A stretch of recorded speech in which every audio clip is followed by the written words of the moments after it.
আসসালামু আলাইকুম। বিসমিল্লাহির রহমানির রহিম।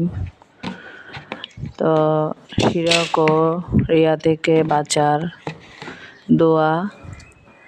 হে আল্লাহ, আমি জ্ঞাতসারে শিরক করা থেকে আপনার কাছে পানা চাচ্ছি এবং অজ্ঞাতসারে যা ঘটে তার জন্য আপনার কাছে ক্ষমা চাচ্ছি।